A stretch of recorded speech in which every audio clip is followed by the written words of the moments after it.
होते थे। ऋषभदेव जी ने जैन धर्म नहीं चलाया, यह तो श्री महावीर जैन जी से चला है। वैसे श्री महावीर जी ने भी किसी धर्म की स्थापना नहीं की थी, केवल अपने अनुभव को अपने अनुयायियों को बताया था। वह एक भक्ति करने वालों का भक्त समुदाय है। ऋषभदेव जी ओम नाम का जाप ओंकार बोलकर करते थे, उसी को वर्तमान में अपभ्रंश करके अड़ोंकार मंत्र जैनी कहते हैं। इसी का जाप करते हैं, इसको ओंकार तथा ओम भी कहते हैं। हम अपने प्रसंग पर आते हैं। जैन धर्म ग्रंथ में तथा जैन धर्म के अनुयायियों द्वारा लिखित पुस्तक आओ जैन धर्म को जाने में लिखा है कि ऋषभदेव जी जैनी उन्हीं को आदिनाथ कहते हैं वाला जीव ही बाबा आदम रूप में जन्मा था। अब उसी सूक्ष्म वेद की वाणी का सरलार्थ करता हूँ। वही मोहम्मद, वही महादेव, वही आदम, वही ब्रह्मा, दास गरीब दूसरा कोई नहीं, देख आपने घर में। बाबा आदम जी भगवान ब्रह्मा जी के लोक से आए थे, क्योंकि मानव जन्म में की गई साधना के अनुसार प्राणी भक्ति अनुसार ऊपर तीनों देवताओं के लोक में बारी बारी जाता है। अपने पुण्य क्षीण होने पर पुनः पृथ्वी पर संस्कारवश जन्म लेता है। संत गरीब दास जी गांव छुड़ानी जिला झज्जर हरियाणा प्रांत वाले को स्वयं ही वही परमात्मा मिले थे जो ऋषभदेव जी को मिले थे। संत गरीब दास जी ने परमेश्वर के साथ ऊपर जाकर अपनी आंखों से सर्व व्यवस्था को देखा था। फिर बताया है कि आदम जी ब्रह्मा जी के लोक से आए थे, ब्रह्मा के अवतार थे। मोहम्मद जी तमगुण शिव जी के अवतार थे। प्रिय पाठ को अवतार दो प्रकार के होते हैं। नंबर 1, स्वयं वह प्रभु अवतार लेता है, जैसे श्री राम, श्री कृष्ण आदि के रूप में स्वयं श्री विष्णु जी अवतार धार कर आए थे। परंतु कपिल ऋषि जी, परशुराम जी को भी विष्णु जी के अवतारों में गिना जाता है। ये स्वयं श्री विष्णु जी नहीं थे, विष्णु लोक से आए देवात्मा थे। आप सुन रहे हैं जगत गुरु तत्वदर्शी संत रामपाल जी महाराज द्वारा लिखित पुस्तक गीता तेरा ज्ञान अमृत का पेज नंबर 6। उनके पास कुछ शक्ति विष्णु जी की थी, क्योंकि वे उन्हीं के द्वारा भेजे गए थे। इसी प्रकार हजरत मोहम्मद जी श्री शिव जी के लोक से आए देवात्मा यानी अवतार थे, तथा बाबा आदम जी श्री ब्रह्मा जी के लोक से आए देवात्मा यानी अवतार थे। इसी प्रकार ईसा मसीह जी श्री विष्णु जी के लोक से आए देवात्मा यानी अवतार थे।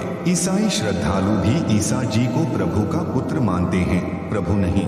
संत गरीब दास जी ने कहा है कि यदि आप जी को मेरी बात पर विश्वास नहीं होता तो मेरे द्वारा बताई शास्त्र विधि अनुसार भक्ति साधना करके अपने घर में अर्थात अपने मानव शरीर में अपनी आंखों देख लो।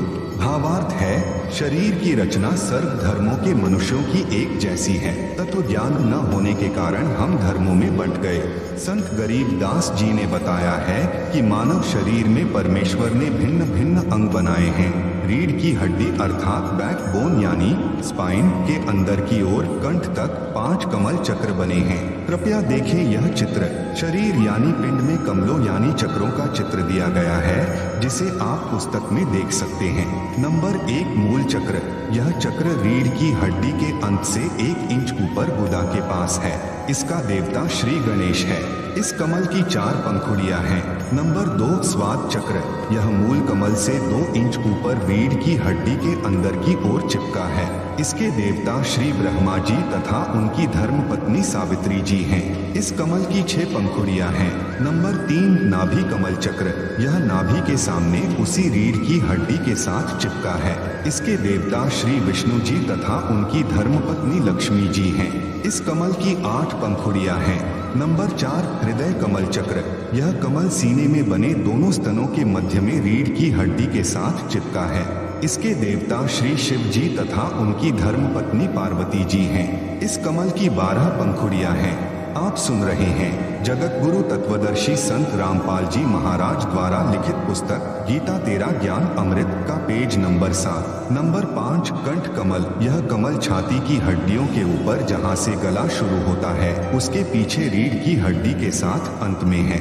इसकी प्रधान श्री देवी अर्थात दुर्गा जी हैं। इस कमल की 16 पंखुड़ियां हैं। शेष कमल चक्र ऊपर है। नंबर 6 संगम कमल या छठा कमल। यह कमल सुषमणा के ऊपर वाले द्वार पर है। इसकी 3 पंखुड़ियां हैं। इसमें सरस्वती रूप में देवी दुर्गा जी निवास करती हैं। एक पंखुड़ी में देवी दुर्गा सरस्वती रूप में रहती है। उसी के साथ में 72 करोड़ उर्वशी यानी सुंदर परियां रहती हैं, जो ऊपर जाने वाले भक्तों को अपने जाल में फंसाती हैं। दूसरी पंखुड़ी में सुंदर युवा नर रहते हैं, जो भक्त मतियों को आकर्षित करके काल जाल में रखते हैं। काल भी अन्य रूप में इन युवाओं का संचालक मुखिया बनकर रहता है। तीसरी पंखुड़ी में स्वयं परमात्मा अन्य रूप में रहते हैं, अपने भक्तों को उनके जाल से मुक्त कराते हैं, ज्ञान सुनाकर सतर्क करते हैं। नंबर 7 त्रिकुटी कमल चक्र। यह दोनों आंखों की भौहों यानी सेलियों के मध्यम में सिर के पिछले हिस्से में अन्य कमलों की ही पंक्ति में ऊपर है। इसका देवता सतगुरु रूप में परमेश्वर ही है। इस कमल की 2 पंखुड़ियां हैं, एक सफेद यानी वर्ण रंग की, दूसरी काले भंवर यानी भंवरे के रंग की पंखुड़ियां हैं। सफेद पंखुड़ी में सतगुरु रूप में सत्य पुरुष का निवास है। काली पंखुड़ी में नकली सतगुरु रूप में काल निरंजन का वास है। नंबर 8 सहस्र कमल चक्र। यह कमल सिर के मध्य भाग से 2 उंगल नीचे अन्य कमलों की ही पंक्ति में है। हिंदू धर्म के व्यक्ति सिर पर बालों की चोटी रखते थे, कुछ अब भी रखते हैं। इसके नीचे वह सहस्र कमल दल है। इसका देवता ब्रह्म है। इसे क्षर पुरुष भी कहते हैं, जिसने गीता व वेदों का ज्ञान कहा है। इस कमल की 1000 पंखुड़ियां हैं। इनको काल ब्रह्म ने प्रकाश से भर रखा है। स्वयं इसी कमल चक्र में दूर रहता है। वह स्वयं दिखाई नहीं देता, केवल पंखुड़ियां चमकती दिखाई देती हैं। अष्टकमल दल। इस कमल का देवता अक्षर पुरुष है। इसे परब्रह्म भी कहते हैं। इसकी पंखुड़ियां भी 8 हैं। इसकी स्थिति नहीं बताऊंगा, क्योंकि नकली गुरु भी इसको जानकर जनता को भ्रमित कर देंगे। नंबर 9 शंख कमल दल। इस कमल में पूर्ण ब्रह्म अर्थात परम अक्षर ब्रह्म का निवास है। इसकी शंख पंखुड़ियां है। इसकी स्थिति भी नहीं बताऊंगा, कारण ऊपर लिख दिया है। जो चित्र में दिखाए हैं, इनमें छठा कमल तथा 9वां कमल नहीं दिखाया है। कारण यही है कि विद्यार्थियों की धीरे धीरे ज्ञान वृद्धि की जाती है। कमलों का गहरा रहस्य है। यह कबीर सागर के सारांश में लिखा है। आप सुन रहे हैं जगत गुरु तत्वदर्शी संत रामपाल जी महाराज द्वारा लिखित पुस्तक गीता तेरा ज्ञान अमृत का पेज नंबर 8। शरीर में ये कमल ऐसा कार्य करते हैं जैसे टेलीविजन में चैनल लगे हैं। उन चैनलों में से जिस भी चैनल को चालू करोगे, उस पर कार्यक्रम दिखाई देगा। वह कार्यक्रम चल तो रहा है, स्टूडियो में दिख रहा है, टीवी में। इसी प्रकार प्रत्येक कमल का फंक्शन है। इन कमलों को चालू करने के मंत्र हैं, जो यह दास यानी संत रामपाल दास जाप करने को देता है। प्रथम बार दीक्षा इन्हीं चैनलों को खोलने की दी जाती है। मंत्रों की शक्ति से सर्व कमल ऑन यानी चालू हो जाते हैं। फिर साधक अपने शरीर में लगे चैनल में उस देव के धाम को देख सकता है, वहाँ के सर्व दृश्य देख सकता है। इसलिए संत गरीब दास जी ने कहा है कि आप अपने शरीर के चैनल ऑन यानी चालू करके स्वयं देख लो कि आदम जी आपको ब्रह्मा के लोक से आए दिखाई देंगे, क्योंकि वहाँ पर सर्व रिकॉर्ड उपलब्ध है। जैसे वर्तमान में यूट्यूब है, इसी प्रकार प्रत्येक देव के लोक में आप जो पूर्व में हुई घटना देखना चाहें, आप देख सकते हैं। इसी प्रकार हजरत मोहम्मद जी आपको शिव जी के लोक से आए दिखाई देंगे। इसी प्रकार ईसा जी भी श्री विष्णु जी के लोक से आए दिखाई देंगे। मक्का महादेव का मंदिर है। भाई बाले वाली जन्म साखी में प्रमाण है।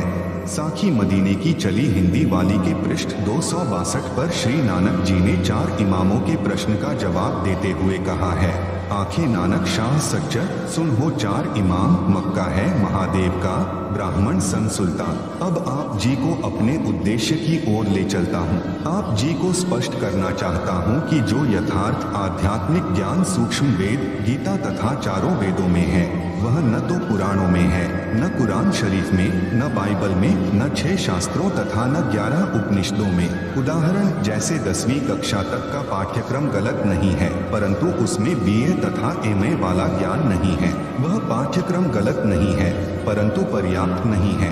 समझने के लिए इतना ही पर्याप्त है।